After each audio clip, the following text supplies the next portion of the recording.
তাআলা বলেন গোলাম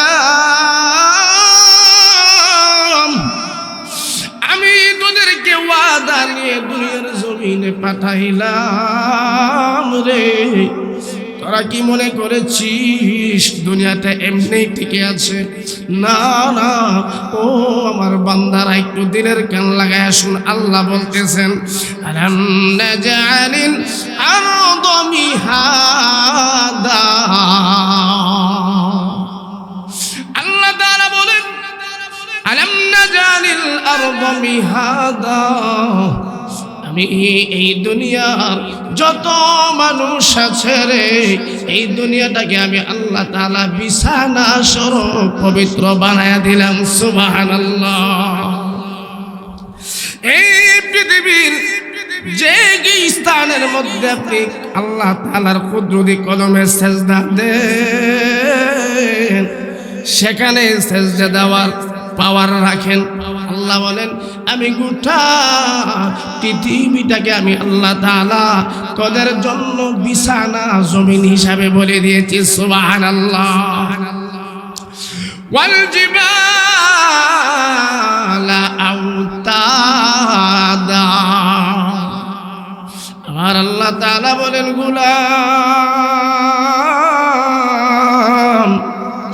আমি আল্লাহ তাআলা তোদের জন্য কত মায়া করলাম একটু শুন তোদের জন্য আমি আল্লাহ তাআলা এই পৃথিবীর জমিনে তোরা বসবাস করবি বসবাস করতে যাইয়া এই পৃথিবীটা যেন নাড়াচাড়া না করে স্থির যেমন ভাবে থাকে আমি এটারও ব্যবস্থা করেছি এটার ব্যবস্থা কেমনে করছেন আল্লাহ কোরআনে বলছেন ওয়াল জিবালা আওতাদা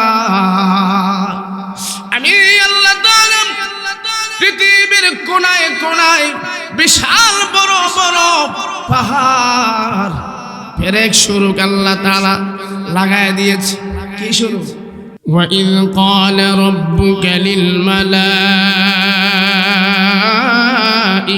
إِنِّي جَاعِلٌ فِي الْأَرْضِ خَلِيفَةً আল্লাহ সুবহানাহু ওয়া তাআলা ফেরেশতাদের সামনে আল্লাহ তাআলা মানুষ বানাবে এই কথা আল্লাহ তাআলা বলেন আমি দুনিয়ার জমিনে আমার একটা প্রতিনিধি দল পাঠাইতে চাই প্রতি উত্তরে ফেরেশতারা আবার বললেন এমন মানুষ আপনি কি দুনিয়ার জমিনে পাঠাবেন তারা দুনিয়াতে যাওয়ার পর ঝগড়া ফাসাদের মধ্যে লিপ্ত হয়ে যাবে খুন খারাপির মধ্যে লিপ্ত হয়ে যাবে আমার আল্লাহ তাআলা বলেন না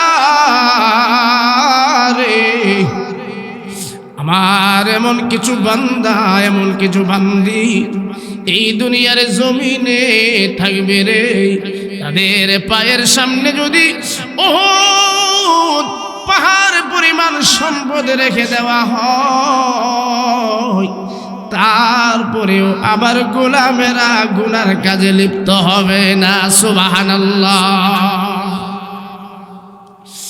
আমার আল্লাহ তাআলা বলেন হে ফেরেশতারা قال أعلم ما لا تعلمون আমি আল্লাহ তাআলা যা জানি তোমরা তা জানো না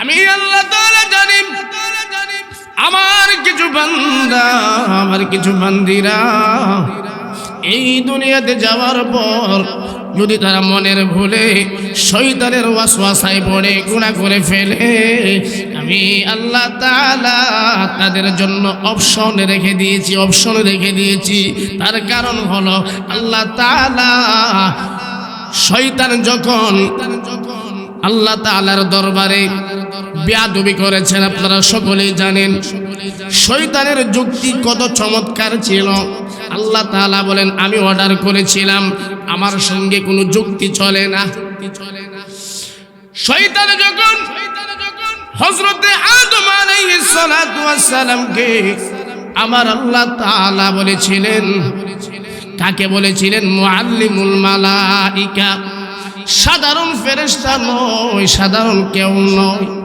যিনি ছিল ফেরেশতাদের মধ্য থেকে টিচার, সমস্ত ফেরেশতাদেরকে যিনি শিক্ষা দিতেন, টিচার ছিলেন, উনাকে আল্লাহ বলেন আদমকে সেজদা দে। আদমকে সেজদা দেওয়ার কথা বলার সঙ্গে সঙ্গে উনি কিন্তু সাধারণ ছিল না, বড় আবেদ ছিল।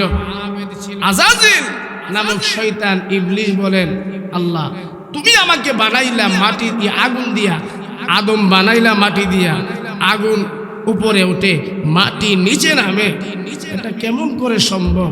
আমি তো উপর দিকে উঠি ঊর্ধ্বমুখী আর আদম নিচের দিকে, আমি এই আদমকে সেজদা কি জন্য দেব? তার যুক্তি ঠিক আছে নি? আমার আল্লাহ তাআলা বলেন না না রে, আমি আল্লাহ তাআলার হুকুম অমান্য করেছিস রে, যা যা রে, চিরতরে জান্নাত থেকে বের হইয়া যা। আল্লাহ তাআলা বলেন আমার হুকুম অমান্য করেছিস, আমি আপনাদেরকে, যারা মুরব্বী আছেন, যুবক ভাইরা আছেন, আমি আপনাদেরকে বলি, শয়তান আল্লাহ তাআলার হুকুম কয়টা অমান্য করেছিল? কয়টা? আদমকে সেজদা দেই না। একটা হুকুম অমান্য করার কারণে আল্লাহ তাআলা শয়তানকে জান্নাত থেকে চিরতরে দুনিয়ার জমিনে পাঠিয়ে দিয়েছেন। শয়তান আবার এই কথা চালাকি করে আল্লাহর কাছ থেকে ওয়াদা নিয়ে আসছেন, আল্লাহ যে আদমকে সেজদা না দেওয়ার কারণে তুমি আমাকে জাহান্নামের তক্তা গলায় লাগাইয়া দুনিয়ার জমিনে পাঠাইলা, এই আদম সন্তানের প্রত্যেকটা রগ উপশিরায় যাওয়ার ক্ষমতা আমারে দাও। চ্যালেঞ্জ করলেন আল্লাহকে। আমার আল্লাহ বলেন, যা আমি তোর এই ওয়াদা, তোর আবদারটা আমি আল্লাহ কবুল করলাম। আল্লাহ তাআলা বলেন, বান্দারে, শয়তানের সঙ্গে আমি বড় বুক ফালায়া বদরের জন্য আমি শয়তানকে চ্যালেঞ্জ করে আমি তোদেরকে দুনিয়াতে পাঠাইলাম। কিন্তু দেখা গেল দুনিয়াতে আসার পরে আমরা হয়ে গেলাম দুনিয়ার পাগল। রূহের জগতে আমরা আল্লাহ তাআলাকে, আল্লাহ তাআলা এক, আল্লাহ তাআলার কোনো শরীক নাই, এই কথা আমরা দুনিয়ার জমিনে না, সমস্ত রূহগুলোকে আল্লাহ তাআলা আলামুল আরওয়াহ নামক স্থানে যখন একসঙ্গ করে আল্লাহ তাআলা বলেছিলেন, আমি কি তোমাদের রব নই? আলাস্তু বিরব্বিক। সর্বপ্রথম আমার আপনার পয়গম্বর আল্লাহ তাআলা যখন বলেছিলেন, আমি কি তোমাদের রব নই? আমার নবীজি আল্লাহ তাআলা এই কথা বলার সঙ্গে সঙ্গে আল্লাহর নবী বলেন, ক্বালু বালা, সুবহানাল্লাহ, ক্বালু বালা। আমার নবী যখন এই কথা বললেন, সঙ্গে সঙ্গে সমস্ত নবী রাসূলের রূহ একসঙ্গে বললেন, ক্বালু বালা। সমস্ত নবী রাসূলের পরে আল্লাহ তাআলা এই পৃথিবীর জমিনে যত বান্দা বান্দীদেরকে আল্লাহ তাআলা পাঠাবে, কিয়ামত পর্যন্ত যত মানুষ এই দুনিয়ার জমিনে আগমন করবে, সকলে এক বাক্যে বললেন, ক্বালু বালা। এ মুসলমান, একটু দিলের কান লাগায় আমার কথাটা একটু উত্তর দিবেন। দুনিয়াতে আসার পর কিছু মানুষ হয়ে গেল দুনিয়ার পাগল, ঠিক কিনা জোরে বলে? দুনিয়াতে আমরা আসলাম, সবাই কি মুসলমান? যারা দুনিয়াতে বসবাস করি সবাই কি মুসলমান? আরো জোরে। দুনিয়াতে বসবাস করে হিন্দু আছে, খ্রিস্টান আছে, বৌদ্ধ আছে, নাস্তিক আছে। আমার আল্লাহ বলেন, হে আমার গোলাম, আমি আল্লাহ তাআলা তোদেরকে রূহের জমিনে জগতে বলেছিলাম আলামুল আরওয়াহ নামক স্থানে, আমি আল্লাহ তাআলা কি তোমাদের রব নই? আওয়াজ কি হলো? আমি আল্লাহ তাআলা কি তোমাদের রব নই? সঙ্গে সঙ্গে তোরা আমার এই কথা উত্তর দিয়েছিলি, তোরা বলেছিলি ফলু বালা।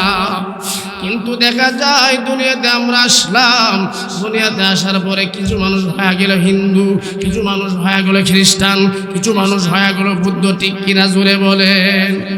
কিছু মানুষ হয়ে গেল ক্ষমতার পাগল, কিছু মানুষ হয়ে গেল চেয়ারের পাগল, ঠিক কিনা জোরে বলে? আমার আল্লাহ তাআলা বলেন গোলাম, আমি তোদেরকে ওয়াদা নিয়ে দুনিয়ার জমিনে পাঠাইলাম রে। তোরা কি মনে করেছিস দুনিয়াতে এমনি টিকে আছে? না না, ও আমার বান্দারা একটু দিলের কান লাগায় শুন। আল্লাহ বলতেছেন আলাম নাজআলিল আরদা মিহাদা। আল্লাহ তাআলা বলেন আলাম নাজআলিল আরদা মিহাদা, আমি এই দুনিয়ার যত মানুষ আছে রে, এই দুনিয়াটাকে আমি আল্লাহ তাআলা বিছানা স্বরূপ পবিত্র বানায়া দিলাম। সুবহানাল্লাহ। এই পৃথিবীর যে স্থানের মধ্যে আপনি আল্লাহ তাআলার কুদরতি কদমে সেজদা দেন, সেখানে সেজদা দেওয়ার পাওয়ার রাখেন। আল্লাহ বলেন আমি গোটা পৃথিবীটাকে আমি আল্লাহ তাআলা তোদের জন্য বিছানা জমিন হিসাবে বলে দিয়েছি। সুবহানাল্লাহ। ওয়াল জিবালা আওতাদা, আমার আল্লাহ তাআলা বলেন গোলাম, আমি আল্লাহ তাআলা তোদের জন্য কত মায়া করলাম, একটু শুন। তোদের জন্য আমি আল্লাহ তাআলা এই পৃথিবীর জমিনে তোরা বসবাস করবি। বসবাস করতে যাইয়া এই পৃথিবীটা যেন নাড়াচাড়া না করে, স্থির যেমন ভাবে থাকে, আমি এটারও ব্যবস্থা করেছি। এটার ব্যবস্থা কেমনে করছেন? আল্লাহ কোরআনে বলছেন ওয়াল জিবালা আওতাদা, আমি আল্লাহ তাআলা পৃথিবীর কোনায় কোনায় বিশাল বড় বড় পাহাড় পেরেক শুরু আল্লাহ তাআলা লাগায় দিয়েছে। কি শুরু? পাহাড় দেখেন নাই? পাহাড় দেখছেন নি? এই পাহাড় এই পৃথিবীর ভারসাম্য টিকায় রাখার জন্য আল্লাহ তাআলা সৃষ্টি করেছেন। সুবহানাল্লাহ। এরপরে অংশ আল্লাহ তাআলা বলেন ও আমার গোলাম, ওয়া খালাকনাকুম আজওয়াজা। সুবহানাল্লাহ। আমি পৃথিবীর জমিনে জোড়াই জোড়াই সব আল্লাহ তাআলা সৃষ্টি করেছি। জোড়াই জোড়াই, যেখানের মধ্যে পুরুষ আছে আবার নারী আছে, সব কিছু আল্লাহ তাআলা বলেছেন সব কিছু আমি জোড়াই জোড়াই বানাইলাম। আমার আল্লাহ তাআলা বলেন এত এত আয়োজন আমি আল্লাহ তাআলা ফেরেশতাদের জন্য করি নাই, একমাত্র আমার বান্দারা আমার গোলামদের জন্য করেছি। সুবহানাল্লাহ। আমার আল্লাহ বলেন আমি এখানেই শেষ করি নাই, আমি আল্লাহ তাআলা বান্দারে ও আমার গোলাম তোদেরকে কত মায়া করিয়া বানাবে আমি একটু শোন। আল্লাহ তাআলা বলেন এই পৃথিবীর জমিনে বহু এমন মানুষ আছে রে, তাদের আল্লাহ তাআলা নিজে বলতেছেন তাদের চক্ষু আছে রে, এই চক্ষু দিয়া আমি আল্লাহ তাআলার সুন্দর পৃথিবীটা দেখানোর ক্ষমতা আল্লাহ দেই নাই। এমন কানা মানুষ আছে না? নাই। কানা মানুষ দেখছেন নি? টাউনের মধ্যে দেখবেন এক ফ্যামিলির 4 জন না 5 জন কানা, তারা গান করে, আছে না? আছে। আমার আল্লাহ বলেন তাদেরকে এমন বহু মানুষ আছে রে, তোমারকে আল্লাহ চক্ষু দান করেছে তোমার মতো বহু মানুষটা, কিন্তু আমি আল্লাহ তাআলা তাদেরকে দুনিয়ার আলো বাতাস দেখার জন্য আমি দেই নাই। ও আমার গোলাম, এখানে একটু তাকাত তোর মতো মানুষ, কিন্তু তাদের চক্ষু নাই। কত বড় মায়া আমাদের উপর। আমার আল্লাহ বলেন, আলাম নাজআল লাহু আইনাইন ওয়া লিসানান ওয়া শাফাতাইন। আল্লাহ তাআলা বলেন, গোলাম,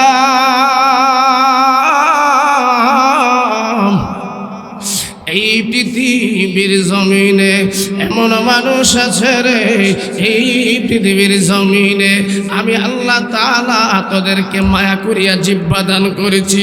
তোর মতো আমার মতো হাজারো মানুষ এমন পৃথিবীর জমিনে আছে, তাদের জিহ্বা আছে রে, এই জিহ্বাটা নাড়াইয়া আম্মা ডাকতে পারে না, আব্বাও ডাকতে পারে না, এমন মানুষ আছে না? না, বুয়া মানুষ দেখছেন নি?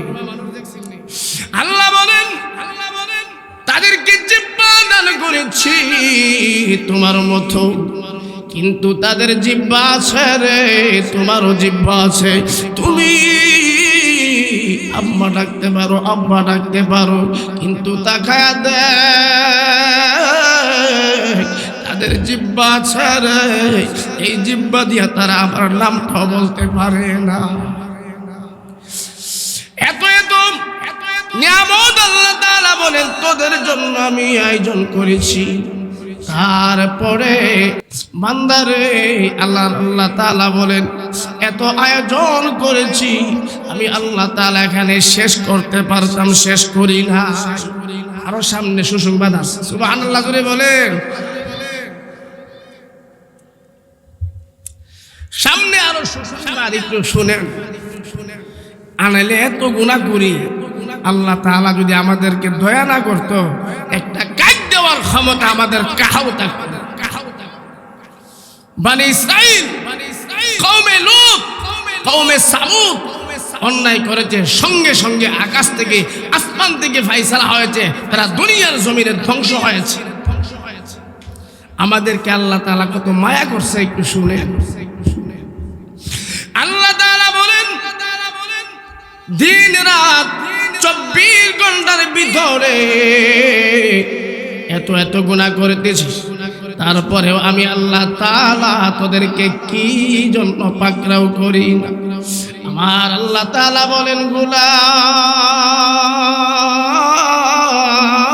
রে, আল্লাহ কোরআনে জানায়া দিয়েছে, কুলিয়া ইবাদিয়াল্লাযীনা আসরাফু আলা আনফুসিহিম লা তাকনাতু মির রাহমাতিল্লাহ। হে আমার গোলাম, গুনাহ করে ফেলেছো, আসো আসরে আমি আল্লাহ তাআলা কোরআনে আল্লাহ বলতেছেন, নৈরাশ হয়ো না, তোমরা নৈরাশ হয়ো না, আমার দরবারে আসরে, আমার দরবারে যদি তোমরা আইসা তওবার মতো তওবা করতে পারো রে, আমি আল্লাহ তাআলার ঘোষণা, আমি আল্লাহ তাআলা তোদের জিন্দেগির গুনাহ মাফ করে দেব। সুবহানাল্লাহ। এদিকের মুসলমান পর্দার আড়াল থেকে আমার কথাগুলো শুনতেছেন, মাগো একটু দিলের কান লাগায় শুনে। আমি আপনাদেরকে বলি, যারা আমার সামনে অল্প কিছু মানুষ আছেন, আপনারা বলেন এখানে যারা হাজির হয়েছেন কয়জন, কয়টা হুন করে আইছেন? কয়জন আছেন? বলে হুজুর আমি একটা হুন করছি, দুইটা হুন করছি, এমন আছেননি? তাহলে মনোযোগ দিয়া শুনেন। আল্লাহর নবীর সাহাবী হযরতে দাহিয়াতুল কলবি রাদিয়াল্লাহু তাআলা আনহু, এখনো তিনি মুসলমান হয় নাই, নবীজির কাছে আসছে, কাঁপতেছে আর কান্না করতেছে। আমার নবী ডাক দিয়া বলেন, এ দাহিয়া কি জন্য এসেছো? তোমাকে হতাশাগ্রস্ত মনে হচ্ছে, পেরেশানি মনে হচ্ছে, কি জন্য আসছো আমারে খুলে বলো না। নবীজির সাহাবী এখনো কালিমা পড়ে নাই, পরবর্তীতে কালিমা পড়েছে। নবীজি মনে বড় আশা লইয়া এই দাহিয়াতুল কলবি যখন আসছে নবীজির কাছে কিছু বলার জন্য, নবীজি মনে মনে ভাবে মুসলমান হওয়ার জন্য মনে হয় আসছে, একটু শুনতেছে আগ্রহ নিয়া। কিন্তু নবীজির সাহাবী হযরতে দাহিয়াতুল কলবি বলেন, নবীজি একদিন আমি আমার জীবনে এত বড় অন্যায় করেছি, কিন্তু ভিতরে অনুশোচনা আসে নাই। আজকে আমি নিজেকে আর ক্ষমা করতে পারতেছি না, এমন একটা অন্যায় করেছি, অন্যায় করে আপনার দরবারে আসলাম। আমার নবী ডাক দিয়া বলেন, কি অন্যায় করেছ? নবীজি, আমি ব্যবসার কাজে দেশ থেকে দেশান্তর বহুদূর আমি কাফেলা নিয়ে ব্যবসা করি, কিন্তু নবীজি আমি যেদিন বাড়ি থেকে বের হয়ে গেলাম 7-8 বছরের একটা ব্যবধান, আমার বিবি তখন হামিলদার। আমি আমার বিবিকে বলে গেলাম, বিবি রে, আমার ঘরে যদি ছেলে সন্তান হয় তাহলে তাকে লালন পালন করবা, আমার আদর্শিত করবা, শিক্ষিত বানাইবা। আর যদি মেয়ে হয় রে, তাহলে সঙ্গে সঙ্গে জীবিত মেরে ফেলবা, কবর দিবা। নাউজুবিল্লাহ জোরে বলে। মা বোনেরা, বয়ানটা একটু শুনেন। আমার নবীজিকে দাহিয়াতুল কলবি বলতেছেন, নবীজি এই কথা বলে আমি ব্যবসার কাজে আমি বহুদিনের জন্য চলে গেলাম। যাওয়ার পর ব্যবসার কাজ শেষ করে আমি যখন বাড়িতে আসলাম, আসার সঙ্গে সঙ্গে একটা সুন্দর চমৎকার একটা মেয়ে এসে আমার জড়ায়া ধরলো। নবীজি আমার বোঝার আর বাকি নাই, আর বোঝার বাকি নাই। আমার বিবিকে যে ওসিয়ত করে গিয়েছিলাম, যদি ছেলে হয় তাহলে লালন পালন করবা, আর মেয়ে হলে তাকে হত্যা করে ফেলবা। কিন্তু আমার বিবি আমার ওসিয়ত পালন করে না। এই মেয়েটাই আমার। হযরতে দাহিয়াতুল কলবি রাদিয়াল্লাহু তাআলা আনহু এত সুন্দর ছিলেন। হযরতে জিবরাইল আমিন যখন নবীজির কাছে মানুষের সুরত নিয়ে আসতেন, তাহলে হযরতে দাহিয়াতুল কলবি রাদিয়াল্লাহু তাআলা আনহুর সুরত নিয়ে আসতেন। সুবহানাল্লাহ জোরে বলে। তাহলে মনে হয় আমাদের মতো সুন্দর না আরো বেশি? আরো জোরে বলে। চমৎকার সুন্দর। জিবরাইল স্বয়ং দাহিয়াতুল কলবির সুরত নিয়ে আসতো, তাহলে বোঝা গেল চমৎকার সুন্দর ছিল, ঠিক কিনা? ওনার একটা মেয়ে হয়েছে, মেয়েটা কি আমাদের মতো হবে? চমৎকার সুন্দরী। তার মা বাবার সম্মান কিভাবে করতে হয় মেয়েটাকে শিক্ষা দিয়েছে। বাড়িতে আসার পরে জওরায়া ধরছে বাবার কাছে গিয়ে। বাবার মেয়ের কিন্তু একটু অন্যরকম হয়, যাদের মেয়ে আছে আপনারা বুঝবেন। বাবাকে যেইভাবে পারে সেইভাবে বাবার মন গোলায়, ঠিক কিনা জোরে বলে? ঠিক এই মেয়েটার নাম রেখে দিয়েছেন জামিলা। জামিলা অর্থ সুন্দর। নবীজি এই ঘটনা কিন্তু আমি আপনাদেরকে বলতেছি, আর নবীজির সাহাবী দাহিয়াতুল কলবি এই ঘটনা নবীজিকে শোনাইতেছেন। আমার নবী বললেন, দাহিয়া, তোমার মেয়ের সঙ্গে তুমি কি এমন ঘটনা করেছো, অন্যায় করেছো, আমার একটু খুলে বলো। আল্লাহর নবীর সামনে হযরতে দাহিয়াতুল কলবি রাদিয়াল্লাহু তাআলা আনহু চোখের পানি ছেড়ে বলতেছেন, নবীজি আমার মেয়েটা যখন আমাকে জড়ায়া ধরলো, আমি মনে মনে তার উপরে বিরক্ত হলাম। আমার বিবিকে আমি বুঝতে দেই নাই, আমার বিবি এটা বুঝতে পারে নাই।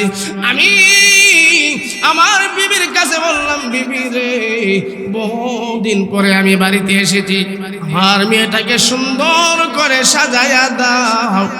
দুইটা রিওয়ায়াত আসছে, একটা হলো মেলার মধ্যে অথবা তার নানার বাড়িতে যাব, সুন্দর করে সাজাইয়া এই মেয়েটাকে নিয়া মরুভূমির মধ্য স্থান দিয়ে চলতে শুরু করলো। নবীজি আমি যখন আমার মেয়েটাকে নিয়ে মরুভূমির মধ্য স্থান দিয়ে চলতে শুরু করলাম, আমার মেয়েটা বারবার বলতেছে, আব্বা আব্বা গো, আমি আমার মার সঙ্গে বহুবার মেলায় গিয়েছি অথবা নানার বাড়িতে গিয়েছি, কিন্তু কোনোদিন আমার মা আমাকে নিয়ে এই মরুভূমির রাস্তা দিয়া যায় না। আমার মা কোনোদিন আমাকে নিয়ে মরুভূমির রাস্তা দিয়া যায় নাই। বাবা গো, কোথায় যাও কোথায় যাও আমাকে নিয়ে? হ্যাঁ পরদারের মা বোনেরা গো, মাগো তোমাদের কোনো দাম ছিল না, একটু মনোযোগ দিয়া শোনো।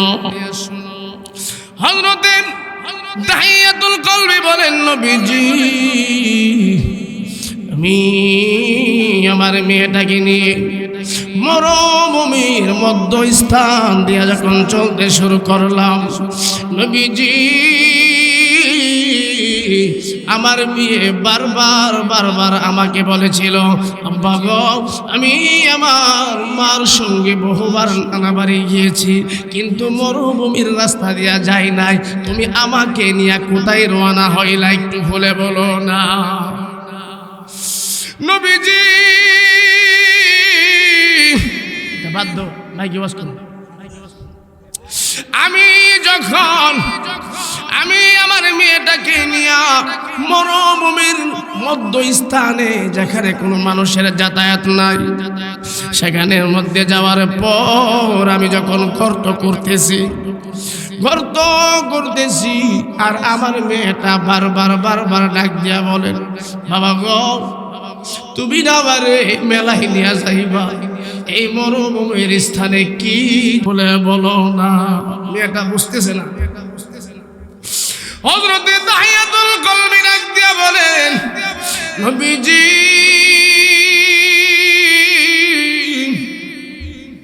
আমি যখন মরুভূমির মধ্যে গর্ত করতেছিলাম গো, আমার শরীর থেকে ঘামগুলো বের হচ্ছিল, আর আমার মেয়ে জামিলা আমার ঘামগুলো তার জামা দিয়া বারবার বারবার মুছতেছিল, তারপরেও আমার তার প্রতি দয়া হয় নাই। নবীজি নিজে এই ঘটনা শুনতেছে আর চোখের পানি ফেলে কাঁদতেছেন। আমার নবী ডাক দিয়া বলেন, দাহিয়া এটাও কি করা সম্ভব? কি করেছো তারপরে খুলে বলো না। হযরতে দাহিয়াতুল কলবি বলেন, গর্ত যখন খনন করা শেষ হয়েছে, গর্ত খনন হওয়া শেষ হওয়ার পর আমি আমার মেয়েটাকে ডাক দিলাম, জামিলা রে, কত চমৎকার গর্ত হয়েছে, একটু দেখে জানা। ও আমার মেয়ে, কি সুন্দর গর্ত হয়েছে, একটু দেখে যা। নবীজি গর্ত যখন খনন করা শেষ হয়েছে, আমার মেয়েকে আমি ইশারা দেওয়ার সঙ্গে সঙ্গে এই গর্তের সামনে এসে যখন দাঁড়িয়ে যাই, আমি বাবা নিজে আজরাইল সাজিয়া আমি আমার মেয়েটাকে গলার মধ্যে ধাক্কা মারিয়া গর্তের মধ্যে ফেলে দিয়েছি। নাউজুবিল্লাহ, জুড়ে বলে। আমার নবী ডাক দিয়া বলেন, রে দাহিয়া, কি করলি রে, কি করলি? নবীজি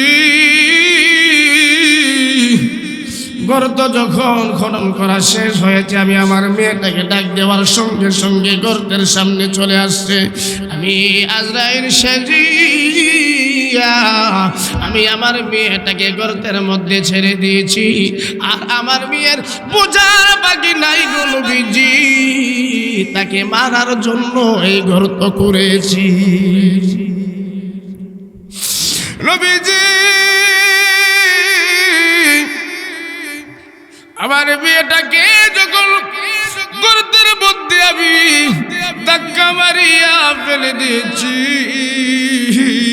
আমার মেয়েটা আর বোঝার বাকি নাই, বারবার বারবার জীবন ভিক্ষা চায়। আব্বা আমারে বাইরো না, আমারে বাইরো না। জিন্দগিতে আমি বাবার পরিচয় লিয়া তোমার সামনে দাঁড়াবো না, তোমার সামনে দাঁড়াবো না। নবীজি আমি এত বড় নিষ্ঠুর, আমি এত বড় পাষাণ, আমার মেয়েটা বারবার গর্তে যখন আমি ফেলে দিয়েছি, আমার মেয়েটা বারবার জীবন ভিক্ষা চেয়েছে। আব্বা তুমি আমারে মাইরো না, আমাকে একটা সুযোগ দাও, আমার দু চোখ যেদিকে যায় সেদিকে চলে যাব, তারপরে আমারে মাইরো না।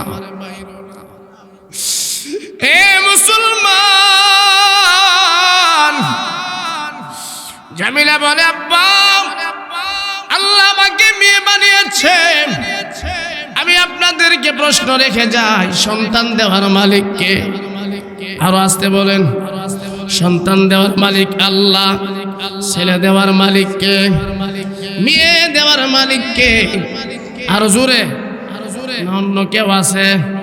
আরো জোরে। তো 2-3 দিন আগে শবে বরাত গিয়েছে, শবে বরাতের রজনীতে যে বান্দারা বান্দিরা আল্লাহ তাআলাকে রাজি খুশি করতে পেরেছে, আল্লাহ তাআলা সকলের গুনাহ মাফ করে দিয়েছে। কিন্তু আল্লাহ বলেন 2 প্রকারের মানুষ যারা এই শবে বরাত পেয়েছে, তারা মাফ চাইলেও আমি আল্লাহ মাফ করব না। আপনারা সকলে এই ওয়াজ শুনেছেন। 1 নাম্বার দল, যারা দুনিয়ার জমিনে লা শারিকা লাহ ওয়ালাকাদ আতাইনা লুকমানাল হিকমাতা নিশকুর লিল্লাহ। হযরতে লুকমান বলেন ইয়া বুনাইয়া লা তুশরিক বিল্লাহ, যারা আল্লাহর সঙ্গে শিরিক করেছে তাদেরকে মাফ করব না। 2 নাম্বার হলো এই দুনিয়ার জমিনে যারা মনের ভিতরে হিংসা বিদ্বেষ নিয়ে চলাফেরা করবে, হিংসা মনোভাব নিয়ে রাস্তা দিয়ে দুনিয়ার জমিনে ধম্ব করে চলে, তাদেরকে আল্লাহ মাফ করবে না।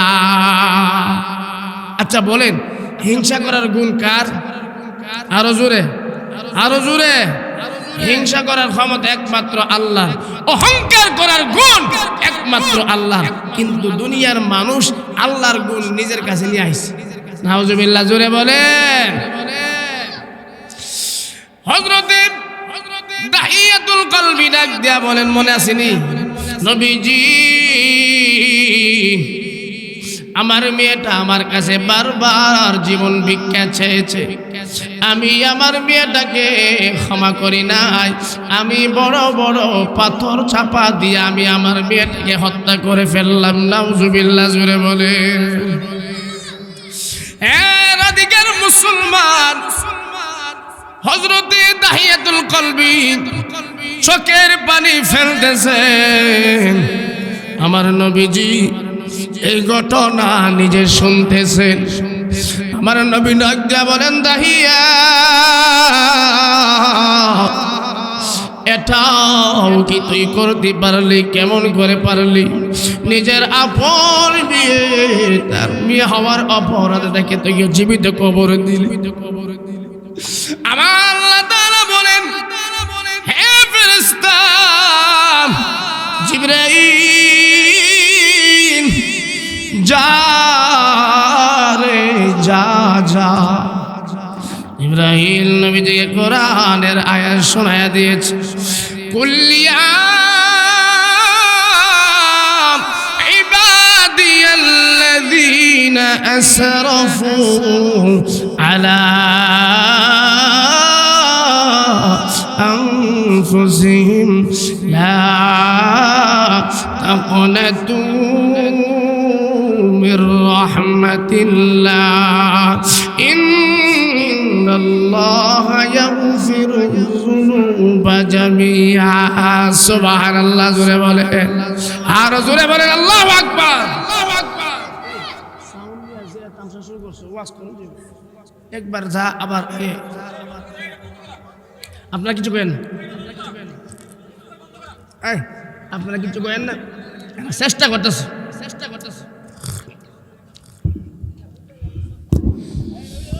আল্লাহ তাআলা নবীজির কাছে আয়াত পাঠাই দিলেন, কুল ইয়া ইবাদিয়াল্লাযীনা আসরাফু আলা আনফুসিহিম লা তাকনাতু মির রাহমাতিল্লাহ ইন্নাল্লাহা ইয়াগফিরুয যুনুবা জামিআ। আল্লাহ তাআলা বলেন, গোলাম, আমি তোদেরকে জাহান্নামের আসামি বানানোর জন্য দুনিয়াতে পাঠাই নাই। আমি আল্লাহ তাআলা তোদেরকে মায়া করিয়া বানাইলাম। ও আমার বান্দারা, ও আমার বান্দিরা, শোন শোন। বাংলাদেশের চেয়ারম্যান, প্রধানমন্ত্রীর কথা বললাম না, সাধারণ একজন চেয়ারম্যানের কাছে যদি আপনি রাতের বেলায় একবার, দুইবার, তিনবার যান, আত্মীয়তার সম্পর্ক নিয়ে যদি যান, একবার দুইবার আপনার ডাকে সাড়া দিবে, 3 নাম্বার কিন্তু সাড়া দিবে না, ঠিক কিনা? জোরে বলেন। আমার আল্লাহ তাআলা বলেন, হে আমার গোলাম, আমি আল্লাহ তাআলার কোনো ছেলে নাই, আমি আল্লাহ তাআলার মেয়ে নাই। আল্লাহ তাআলা বলেন, গোলাম, কুল হুয়াল্লাহু আহাদ আল্লাহুস সামাদ লাম ইয়ালিদ ওয়া লাম ইউলাদ ওয়া লাম ইয়াকুল লাহু কুফুয়ান আহাদ। সুবহানাল্লাহ, জোরে বলে। আল্লাহ বলেন, আমার কোনো সন্তান নাই, আমার কোনো ছেলে নাই, আমার কোনো মেয়ে নাই। বান্দারে, রাত 3টার সময় যদি আমার কোনো বান্দা আমার দরবারে হাত উঠায়া চোখের পানি ছাড়িয়া আমি আল্লাহ তাআলাকে একটাবার ডাক দেই, আল্লাহ, আমি অন্যায় করে ফেলেছি, গুনাহ করে ফেলেছি, আমার জিন্দেগীর গুনাহগুলো মাফ করে দাও। আল্লাহ কোরআনে জানায়া দে, আল্লাহু লা ইলাহা ইল্লা হুয়াল হাইয়ুল কাইয়্যুম লা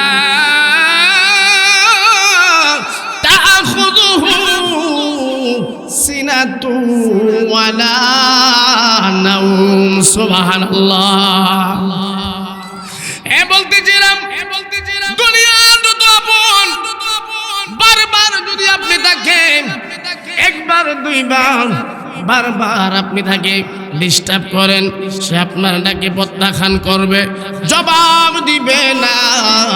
আর আমার আল্লাহ বলেন, বান্দারে, রাত 3টা কেন রে, 24 ঘন্টার ভিতরে যেই সময় আমার বান্দারা, আমার বান্দিরা জীবনের গুনার প্রতি অনুতপ্ত হইয়া আমি আল্লাহ তাআলাকে একটাবার ডাক দিতে পারবে রে, আমি আল্লাহ তাআলা তাদের গুনাহ মাফ করতে দেরি করব না। সুবহানাল্লাহ।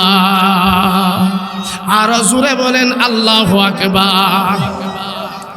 আমার আল্লাহ বলেন, হে আমার গোলাম, কি জন্য আমার গোলামি করবি? আমি আল্লাহ তাআলা তোদেরকে কত মায়া করিয়া বানাইলাম। ও আমার বান্দারা, একটু শুন, তোদেরকে আমি আল্লাহ তাআলা দুনিয়াতে পাঠাইলাম, দুনিয়াতে পাঠাইয়া তোদেরকে ছেড়ে দেই নাই, গাইডলাইন দিয়েছি, গাইডলাইন। আমি 1 লক্ষ মতান্তরে 2,24,000 নবী রাসূল দুনিয়ার জমিনে পাঠাইলাম। নবী রাসূলদের মাধ্যমে তোদের জিন্দেগি কেমন করে পরিচালনা করবি এটাও জানাই দিয়েছেন। আল্লাহ বলেন, প্রত্যেক নবী রাসূল এই দুনিয়াতে আসার পর একমাত্র আল্লাহ তাআলার গোলামি করবে, এই শাহাদা বাক্যটা প্রত্যেক নবীর উম্মতরা, প্রত্যেক নবীরা তার উম্মতকে শিক্ষা দিয়েছিলেন। সুবহানাল্লাহ। আল্লাহ বলেন, প্রত্যেক নবী রাসূল তার উম্মতের কাছে তোদেরকে বানাইলাম, এটার আইডেন্টিফাই সার্টিফিকেট, এটার দাওয়াত প্রত্যেক নবী রাসূল তার উম্মতদের কাছে দিয়েছিল। ঠিক তারই ধারাবাহিকতায় আল্লাহর হাবিব সাল্লাল্লাহু আলাইহি ওয়াসাল্লাম আল্লাহ তাআলা যখন আখিরি পয়গম্বরকে দুনিয়ার জমিনে পাঠিয়েছিলেন, আমার নবীজি 40 বছর পর্যন্ত আবার আল্লাহ তাআলা নবীজির জনপ্রিয়তা, নবীজির গ্রহণযোগ্যতা মক্কার মানুষদের কাছে এমন ভাবে আল্লাহ তাআলা করিয়েছিলেন। আর আল্লাহ তাআলা মক্কার মানুষদের কাছে নবীজির এমন একটা গ্রহণযোগ্যতা আল্লাহ তাআলা বাড়িয়ে দিয়েছিল। মক্কার মানুষ কষ্টের টাকাগুলো তাদের উপার্জনের পরে যেই টাকাগুলো অবশিষ্ট হতো, সেই টাকাগুলো নবীজির কাছে জমা রাখতো। সুবহানাল্লাহ। আপনি আপনার টাকা দিবেননি, যাকে আপনি বিশ্বাস করেন না তার কাছে জমা দিবেননি? আপনারা কেউ আছেন হুজুর আমি কষ্ট করে টাকা উপার্জন করে এমন একটা মানুষের কাছে দিলাম, তার কোনো টিকটিহানা নাই, এমন আছেন নাকি? মক্কার মানুষ তাদের কষ্টের টাকাগুলো পয়গম্বরের কাছে দেয়। তাহলে বুঝতে পারলাম নবীজিকে তারা বিশ্বাস করে, ঠিক কিনা জোরে বলেন। আল্লাহ তাআলা নবীজির হাই বয়স যখন 40 বছর কমপ্লিট হয়েছে, আমার আল্লাহ তাআলা নবীজিকে বলেছেন الذين جعلوا القرآن عضين فوربك لنسألنهم أجمعين عما كانوا يعملون فاصدع بما تؤمر وأعرض عن المشركين। আল্লাহর হাবিব যখন মক্কার মানুষ নবীজিকে ভালোবাসে, বিশ্বাস করে, নবীজির হায়া বয়স যখন কমপ্লিট 40 বছর হয়েছে, আমার নবীজি জাবাল আবু কুবাইস অথবা সাফা পাহাড়ের উপরে দূরে উঠে গেলেন। আল্লাহর নবী ডাক দিয়া বলেন ইয়া বানি ফুলানি সুবহান। নবীকে যে সকলেই ভালোবাসে, নবীজি ডাকতেছে আবু জাহেল, উতবা, সাইবা, আবুল আজ, ওলীদ ইবনে মুগীরা, তারা বড় স্থানে ছিল, সবাই দৌড়াইয়া নবীজি কি জন্য ডাকতেছে নবীজির কথা শোনার জন্য পাহাড়ে উঠলেন। জাবালে আবু কুবাইস অথবা সাফা পাহাড়। নবীজি তাদেরকে দেখলেন, চতুর্দিক দিয়ে ঘিরে ফেললেন, সবাই নবীজির কথা শোনার জন্য আগ্রহ প্রকাশ করলেন।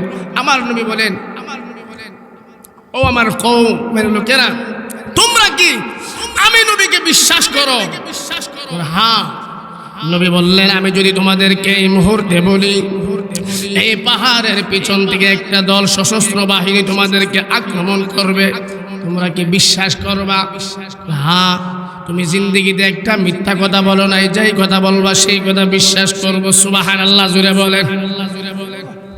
আমার নবীজি এই কথা শোনার পর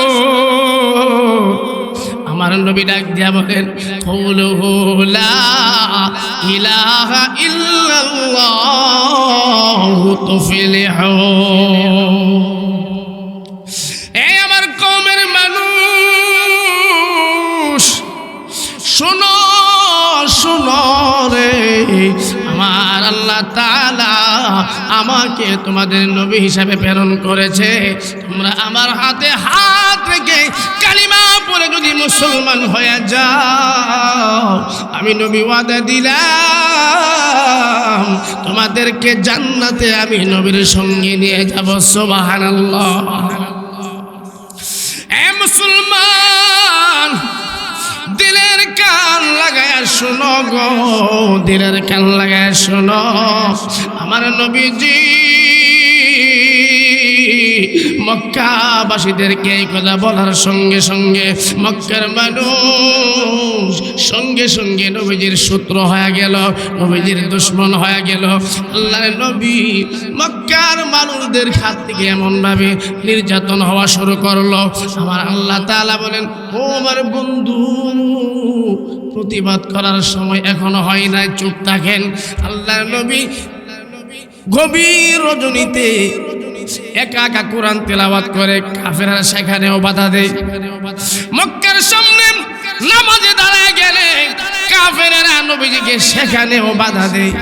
ইতিহাস প্রমাণ করেছে আল্লাহর নবী যখন আল্লাহ তাআলার কুদরতি কদমে সিজদার মধ্যে চলে যাইত, মক্কার কাফেররা নবীজির মাথার উপরে পচা উটের নারী বুড়ি এনে ছেড়ে দিত। নাউজুবিল্লাহ জোরে বলে। এ মুসলমান, আমি যেই কথাটা বোঝানোর জন্য ঘটনা টানতেছি, একটু মনোযোগ দিয়ে শুনেন। এ মুসলমান,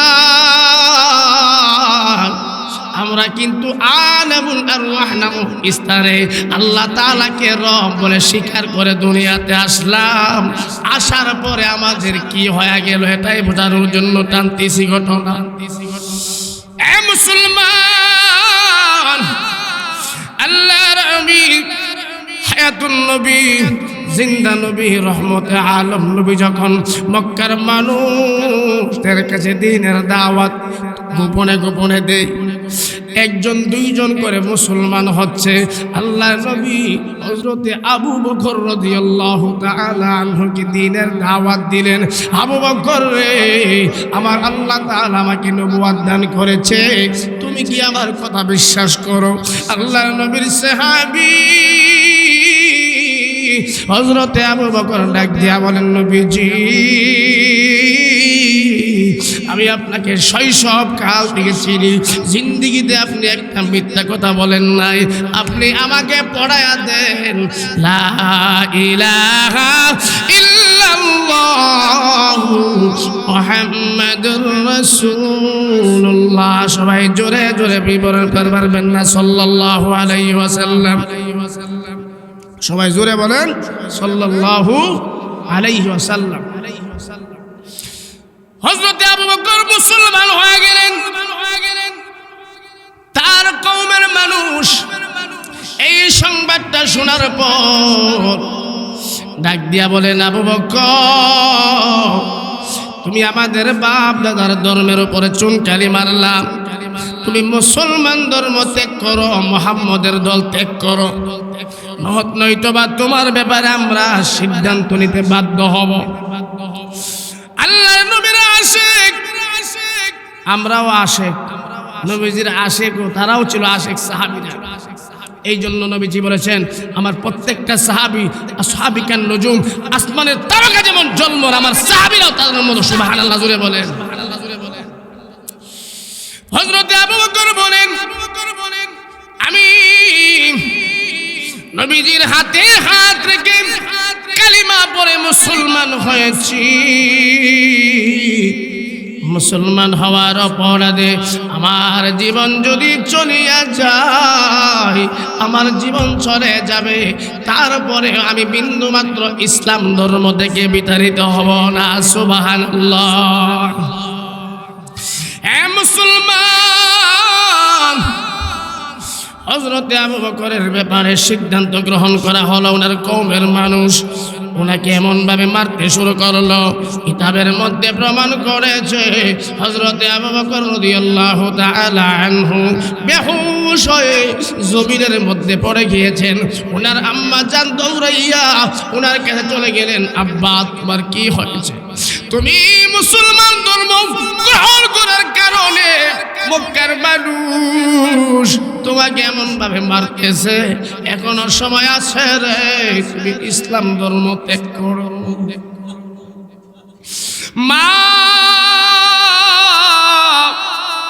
মাগো, ইসলাম ধর্ম গ্রহণ করার কারণে আমি আবু বকরের যদি জীবন চলে যায়, আমার জীবন চলে যাবে, তারপরে আমি ইসলাম ধর্ম ত্যাগ করতে রাজি না। সুবহানাল্লাহ। হে মুসলমান, মক্কার মানুষ নবীজির সূত্র হয়ে গেল, আবু বকরের সূত্র হয়ে গেল। আমার নবীজির কোনো অপরাধ ছিল না, আমি যেই কথা বলতেছিলাম, প্রত্যেক নবী রাসূল আল্লাহ তাআলা যুগে যুগে নবী রাসূলদেরকে পাঠিয়েছিল। তাদের মিশন কি ছিল? আল্লাহর জমিনে দুনিয়ার মানুষ যেন আল্লাহকে চিনতে পারে। ঠিক কিনা জোরে বলে। নবীজি যখন আল্লাহ তাআলার গোলামি করবা, আর কারো গোলামি করা চলবে না, এই স্লোগান যখন মক্কার মানুষের কাছে উঠায় ধরলেন, মক্কার মানুষ নবীজির সূত্র হয়ে গেল। আমি আপনাদেরকে একটা দৃষ্টান্ত দিলে আপনারা বুঝতে পারবেন। নবীজি মক্কা থেকে মনে বড় আশা নিয়ে মক্কার মানুষ নবীজিকে চিনতেছে না, নবীজিকে মানে না। তায়েফের ময়দানে চলে গেলেন ইসলাম প্রচার করার জন্য। তায়েফের ময়দানে যাওয়ার পর তায়েফের মধ্যে বড় বড় লিডার আসিল। আমাদের যেমন গ্রামের মধ্যে গ্রাম্য সর্দার থাকে, আছে না নাই? গ্রাম্য সর্দার, গোষ্ঠীর সর্দার, ইউনিয়নের মাতব্বর আছে না নাই? নবী যখন তায়েফের ময়দানে চলে গেলেন, সেখানে নবী বুক বড় আশা নিয়া নবীজির পালক পুত্র হযরতে যায়েদ ইবনে হারেসা রাদিয়াল্লাহু তাআলা আনহুকে নিয়ে আমার নবীজি তায়েফের মধ্যে যখন তাশরিফ আনলেন, তায়েফের মধ্যে যাওয়ার পর তায়েফের বড় বড় লিডার যারা ছিল তারা সংবাদ পেয়েছে মক্কা থেকে বিতাড়িত হয়ে মুহাম্মদ নতুন ধর্ম নিয়ে তায়েফের মধ্যে আগমন করেছে। তায়েফের বাচ্চাদেরকে লালায় দিল। নাউজুবিল্লাহ জোরে বলেন। তায়েফের বাচ্চারা, তোমরা কি পাগল দেখতে চাও? তায়েফের মানুষ নবীজিকে চিনল না। বাচ্চাদের মাধ্যমে নবীজির শরীরে এমন ভাবে আঘাত করেছিল গো। হযরতে যায়েদ ইবনে হারেসা বলেন, পৃথিবীবাসী,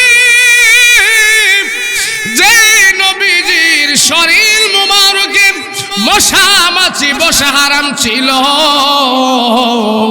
তায়েফের মানুষ নবীজির শরীরে এমন ভাবে আঘাত করেছিল রে, নবীজি বেহুশ জমিনের মধ্যে পড়ে গেল। নাউজুবিল্লাহ। এই জন্য কবি বলেছেন, বনের পশু চিনল যারে, চিনল নাই মানুষ তারে। ঠিক কিনা জোরে বলে। বনের পশু চিনল যারে, চিনল নাই মানুষ তারে। আল্লাহ ডাকে দিলে তাই, আল্লাহ ডাকে দিলে তাই, কাফের বেদিন পাথর মারে। চিনল নাই মানুষ তারে।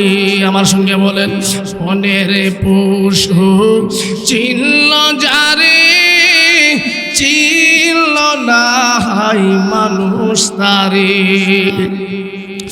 আবু জাহেল আহাবেরা মন্দ কাজে চিন সেরা। তারা কি ভালো ছিল না খারাপ? আরো জোরে। সাধারণ খারাপ না নাম্বার মার্কা খারাপ? আবু জাহেল আহাবেরা মন্দ কাজে চিন সেরা। আকাশে বাতাসে কাঁদে যেন, আকাশে বাতাসে কাঁদে যেন, লাঞ্ছনা দে বারে বারে। চিনল নাই মানুষ তারে। নবীজির পালক পুত্র হযরতে যায়েদ ইবনে হারেসা বলেন, পৃথিবীর বাসী, ও পৃথিবীর মানুষেরা, আল্লাহ নবীর কোনো অপরাধ ছিল না। নবীজি একমাত্র আল্লাহর জমিনে আল্লাহর দিন প্রতিষ্ঠা হবে। আল্লাহর জমিনে দুনিয়ার জমিনে মানুষ আল্লাহ বলা মানুষ, দুনিয়ার জমিনে মানুষগুলো আল্লাহওয়ালা হয়ে যাবে, আর কারো গোলামি করবে না। এই আশা নিয়া নবী যখন তায়েফের ময়দানে গেলেন, তায়েফের মানুষ নবীজিকে এমন ভাবে অত্যাচার করেছে, নবীজির গোটা শরীর রক্তাক্ত করেছে। নবীজি বেহুশ হয়ে জমিনের মধ্যে পড়ে গেল। আল্লাহর নবীর সামনে আবার আল্লাহ তাআলা জিবরাইল আমিনকে পাঠিয়ে দিলেন। জিবরাইল রে যা, আবার বন্ধুরে আবার সালাম। নবীজি একটা বার অনুমতি দেন, তায়েফের মানুষ আপনার শরীর থেকে রক্ত ঝরিয়েছে। এই পৃথিবীর জমিনে তায়েফ নামে কোন শহর আছে? পৃথিবীর মানচিত্র থেকে আমি জিবরাইল শেষ করে দেব। আপনার শরীর থেকে তায়েফের মানুষ রক্ত জড়িয়েছেন, আমাকে একটা বার অনুমতি দেন, আমি তায়েফটাকে উপরে উঠায় নেব। উল্টাইয়া আমি আল্লাহ, জিবরাইল বলেন, আমি উল্টাইয়া আবার জমিনে ছেড়ে দেব।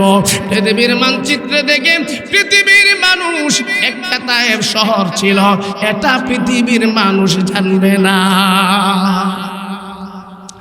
আমার নবী বলেন, না না রে জিবরাইল না। আর আল্লাহ তাআলা আমাকে গজবের নবী হিসেবে পাঠাই নাই, আমাকে আল্লাহ তাআলা রাহমাতুল লিল আলামিন বানায়া পাঠিয়েছেন। সুবহানাল্লাহ। এ মুসলমান, দিনের কান লাগায়া শুনো গো, দিনের কান লাগায়া শুনো। আল্লাহ তাআলা যুগে যুগে নবী রাসূলদেরকে পাঠিয়েছেন, পৃথিবীর রাষ্ট্র ভ্রমণ করেছেন, গোটা পৃথিবীর বাদশাহী করেছেন। হযরতে জুলকারনাইন, ওনাকে ইংরেজিতে বলা হয় ইস্কান্দার জুলকারনাইন, এই পৃথিবীর জমিন থেকে যেদিন বিদায় হয়ে যাবে, উনি ওনার ওসিয়ত করা কিছু কথা আপনাদেরকে শোনায়া যায়। উনি ওনার সন্তান অথবা আত্মীয় স্বজন সকলকে ডাকলেন, আমার সন্তান, আমি জুলকারনাইন যেদিন দুনিয়ার জমিন থেকে বিদায় হয়ে যাব, আমি তোমাদেরকে একটা ওসিয়ত করে যাই, আমার লাশটা গোসল করাইয়া চারটা তাকবীর দিয়া জানাজা নামাজ শেষ করার পরে আমাকে যখন কবরস্থ করার জন্য কবরের দিন আরো আনা হইবা, আমি তোমাদেরকে বলি আমার দুইটা হাত কাফনের বাহিরে এইভাবে রেখে দিবা। উনি আমাদেরকে কি মেসেজ দিতে চেয়েছেন? কিয়ামত পর্যন্ত যত ক্ষমতাশীল, কত ক্ষমতাওয়ালারা দুনিয়াতে আসবে, এখান থেকে আমাদের শিক্ষা উদ্যোগ গ্রহণ করা দরকার। হযরতে জুলকারনাইন উনি ওসিয়ত অনুযায়ী দুনিয়ার জমিন থেকে বিদায় হয়েছে। চারটা তাকবীর দিয়ে নামাজ শেষ করার পর ওনার লাশটা কাফনের বাইরে এইভাবে রেখে দিয়েছে। ওনাকে যখন কবরস্থ করার জন্য কবরের দিকে নিয়ে রওনা হইল, এটা উনি পৃথিবীবাসীকে বোঝানোর চেষ্টা করতেছে, হে পৃথিবীবাসী, গোটা পৃথিবীর ক্ষমতা আল্লাহ আমাকে দিয়েছিল, আজকে তাকায় দেখো আমি জুলকারনাইন আজকে খালি হাতে পৃথিবীর জমিন থেকে রওয়ানা।